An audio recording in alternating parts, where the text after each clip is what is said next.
Hey, just wanted to jump on today to talk about keyword research in 2026. So, this is just some ideas on how you can really get started with keyword research this year. I think it's the right time of year to be doing keyword research, and just some thoughts on sort of processes that you can build into sort of current keyword research actions that you're already doing, and just some things to take away. So, my first thing is you really need to be paying attention to the search results and just assessing how those change over time. I think it's really easy to assume that a keyword might just have, say, collections pages if it's an overly commercial keyword or there's clear buyer intent. But it's not always the case, and we've seen even over the last sort of 6 to 12 months just how much search results are changing. You've got things like YouTube Shorts and Reels and TikTok starting to crop up, obviously Reddit and those types of sites.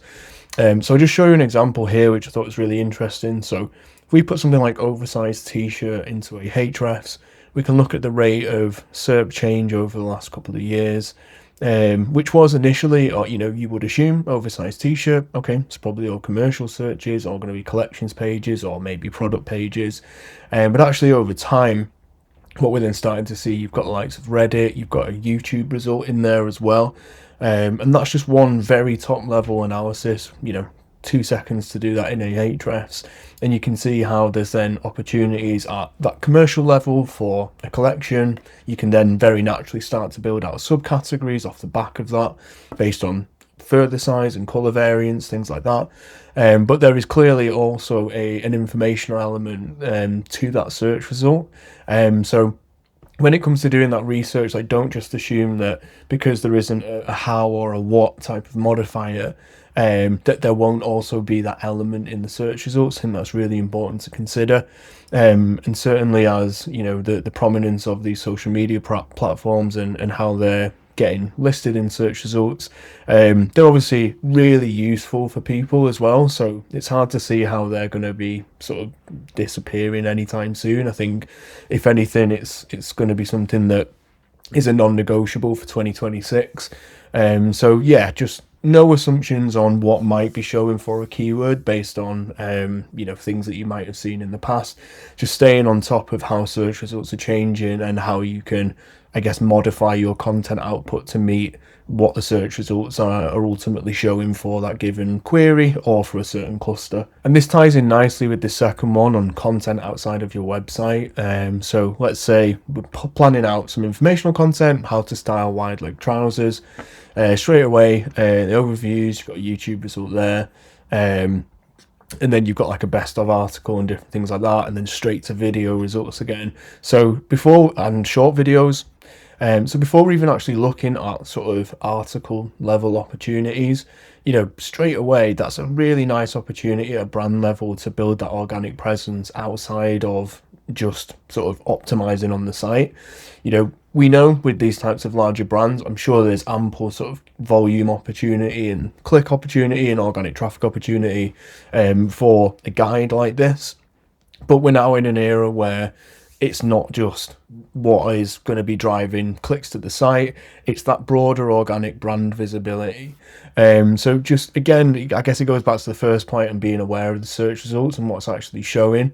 But if you're doing keyword research and it just includes articles or new categories or optimizing product pages, you're missing a huge part of the picture. And like I said before, I can't really see how this is going to die off. If anything, it's going to get bigger. Plus, you've then got those internal search opportunities from YouTube traffic, even the likes of Instagram and TikTok, but certainly your own site and YouTube, if it is these sorts of things, it's just a really, really nice opportunity. You can maybe even look to then increase brand search volume from that side of things. People are finding your brand. Let's say the article doesn't rank, but the YouTube video does. They're finding your brand within search results, and you're starting to increase that brand search volume overall. People are finding it ultimately still within the search results. It just might not be typical to what you would usually do from a keyword research perspective, which would just be articles and content that's going onto the site. So that's something to really keep in the forefront of your mind when you're doing keyword research is how are those search results changing to meet the demands of what people obviously want, but then also how can you marry that with, let's say, quote unquote, traditional keyword research. What is the role of short form video or long form content, and how can you blend that with what you're ultimately already doing with your long-term content plan for your website? This is an interesting one. So minimum content requirements. So let's say we're looking for carpet cleaner in London, and we start to look at sites that are performing really well. I think it's really useful to start to look at the minimum sort of content types that you're going to need for a site. So I suppose this might be more for a newer website, but let's say something like this. Let's just put authority and everything else to the side. What are the types of content that they've got on the site that is clearly working well from a search result side of things, but also, what the types of things that users are expecting to see. And this might not always be things that you see volume wise in keyword research tools. So I think it's really important to think of things outside of just the raw sort of estimated volume data. So for example, different service page types, even little things like, a price page that just really shows transparency. And as ridiculous as it sounds, you're a real business, you're showing real prices on the site. And I suppose that might go more into the EEAT territory. But also, I guess you're thinking about it from a user side, but then, a sort of minimum viable product from a content side of things for what search engines are wanting to crawl. And, the more transparent, the more information that you're putting out there, not only makes it much easier for users, but there's more contextual content there for the search engines to be crawling, that, competitors just might not have. They just might not consider that, or they may be doing keyword research with, say, just Ahrefs, where there might be no volume around the prices side of things or specific locations, but it absolutely doesn't mean that you shouldn't be building those out. So I think looking at that sort of page one and working out what are the minimum page types that are coming in from the top performing sites in your niche, and how do you need to start to build that into your keyword research and your content plan, whether it's at that commercial level or if there's informational type of content that makes a lot of sense for your audience, even if it's not necessarily high traffic in terms of clicks from the SERP, but it might be something that users sort of flock to when they're on the site, is highly relevant to them for what they're expecting an authority site to have in the niche. So it's ultimately still worth having either way. So the next one is topical clusters and paying attention to query fanouts. So for example here, if we just do a very top level term like best wide leg trousers on ChatGPT, then we can expect top level sort of categories and things like that coming back. So yeah, the likes of independent, who, what, where. So you can see how these start to look at sources. Some are quite outdated actually, but then you can put a broader question in there, like best wide leg trousers for someone who has a formal style. You can see how this starts to change. So really this is starting to look at how are LLMs looking for sort of modified content or content variations that stem from that initial keyword search. So it won't just be the same as what you're used to seeing in search results, where they don't always get it right ultimately if you've got a really specific query, whereas you can start to look at how that query fan out is working from the LLMs to see where are they getting those sources and how are these varying based on different long tail search types. So a tool like Otterly I think is really cool. So what it's really doing is sort of simulating query fan out types, and you can specify whether you want sort of Google, ChatGPT, etc. But it just gives you an idea of like the content variations that are coming from a top level term. So I just put something like best oversized t-shirt, and you can start to see what the user intent might be behind that, the query types, and then it gives you a bit of reasoning as well. So it's not necessarily that you would want to then go and build content for each of these. I'm sure there's things that just aren't relevant, even SEO aside, if it's just things that just aren't relevant to the audience, or it's just something that no one would ever find useful. It's more just giving you an idea of how those query fan outs can vary. So you have like versus type content, how to types, best of variations. So when you are looking to do your keyword research and planning out, you have that in your mind as well, that it's not just, okay, we're going to now do 20 articles and they're all just going to be best of something. it gives you a really good idea of how these can tend to vary, and especially when you get into that long tail level, understanding what is relevant for your audience. And that's why it's really important to have sort of core audience types defined, so you can say, what are they looking at a short tail level? Let's say it was let's say it was oversized t-shirt. So you've got that commercial sort of top level side of things to cover, categories, subcategories. But we already know that that's not just the case, because we've done that with like oversized t-shirts. So we know there's an informational element to that search as well. So we already know we need to cover that, but then also getting down to those really specific articles that also brings around that topical cluster side. So if you've got an oversized t-shirts cluster, it's obviously relevant to be building these types of things out. You're really proving your authority for that topic. But also it means that you're not just sticking to the same content types on the site.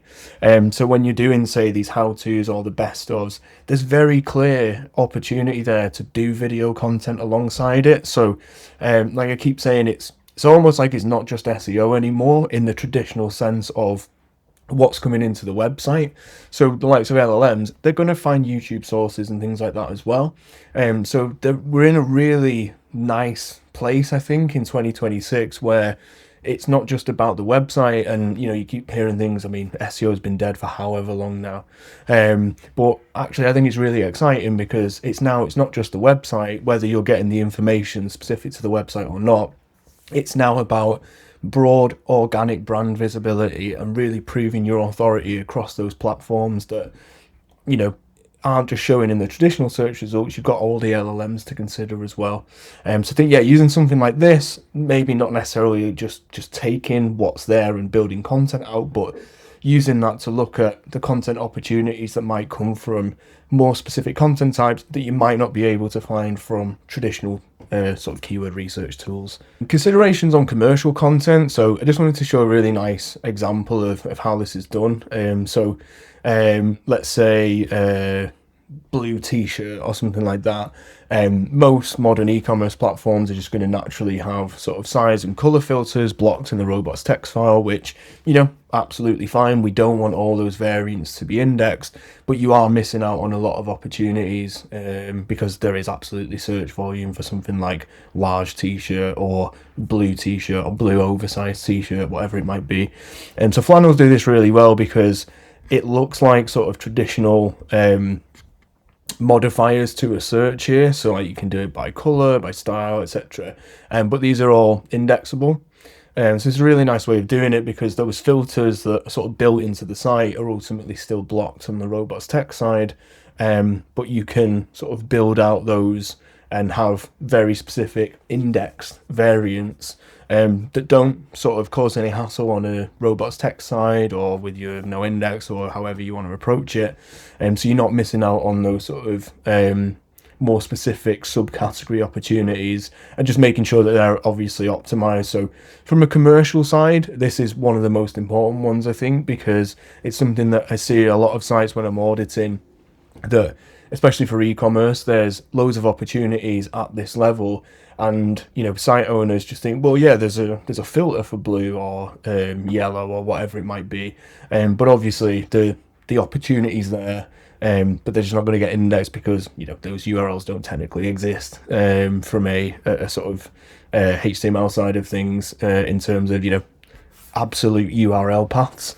So yeah, that's a really interesting one from a commercial side, and I think that's really important to consider when you're doing your keyword research, that when you're looking at building out collections and subcategories and things like that, you might see all of that volume, but don't just assume that because there's a filtering system or because you might have a page on it, that it is actually there or optimized or ready to be crawled in the way that you need it to be. And informational content is just as important. Really, I guess I've already covered that. I think that falls well into sort of topical clusters and content outside of your website. So when we're talking about informational content, things like blogs and even sort of standalone FAQs, things like that, really consider how that marries up with video and opportunities outside of the site. I won't go on again about that, but I just think we're in such a good place for that it makes so much sense to incorporate that into how you're doing your keyword research in 2026. And then the final one is using Search Console to assess these opportunities. So what I've done here, I've put together a sheet that basically strips out the dashes and the formatting in the URL. So you could use page title or title tag even, I suppose, for this. Just pasted some base Search Console data in here. And then what this is doing is giving a numerical value to the query that's in there. So we can see how close a query is in relation to a URL. So when I'm talking about keyword research for content that you've already got, that's often something that gets missed. So something like here, we've got this data, I can paste the raw data in there, so we're able to filter it, and we can start to look at opportunities then, so we're making sure that we're not missing content that's already there. So let's say we're going to do keyword research completely for the site in terms of closing competitor gaps and sort of new keyword opportunities. But also if we look at all content over the last 12 months, or say top performers or mid performers even, let's start to look at opportunities for how we can build that out. And then also what are the gap areas or the topical cluster opportunities where a query might not make sense to be added to the page, or it might be a bit difficult, look a bit weird to have an FAQ on something, or actually it might deserve its own article entirely or its own category page or something. So what we're going to do here, sort of looking at, let's say like there's zero match there, backlink companies in the UK. So something like that, if that was something we wanted to target, maybe that doesn't necessarily make sense as a query to be going onto the page. And, this could be a best of, a separate best of, or actually a commercial page that's going onto the site. Same with like Link Building Agency UK, something like that, really clear. It's not a very close match to the article because this is talking plurally about all the different link building agencies or service offerings. So again, we could justify having that on its own page. And obviously we can look at impressions and positions as well. So if positions are ridiculously low and impressions really low, maybe we just go on to the next one. But it's just a really nice way of assigning a value to it. So we can say, say everything under 30 or 40 could belong as new content opportunities, and everything above that could belong to on-page development opportunities. So let's say outreach-based link building services, something like that. That might be additional content to add to a section. Same with like best link building service from a top level side of things. Like we could have that as an FAQ, like who do you consider to be the best link building service provider? Something like that, because it is closer to that query. It makes sense in the context of the article. So yeah, it's just a way of categorizing opportunities really. It's not going to get it right every time, but when you're dealing with a lot of data on a URL by URL basis, it's just a really handy way to start to look at what those opportunities might be. You can get that if you just go to my site and go to SEO newsletter. When you sign up, you get sent this free resources hub, and it's the bottom sheet in there, and there's a load of other things in there as well. Yeah, so those are just some top level thoughts really. I could do another video diving into things in more detail, but in terms of priorities and where to spend your time if you're doing keyword research, certainly at the start of this year, those are the types of things that I would be paying attention to. Yeah, hope this was useful, and I'll catch you in the next video.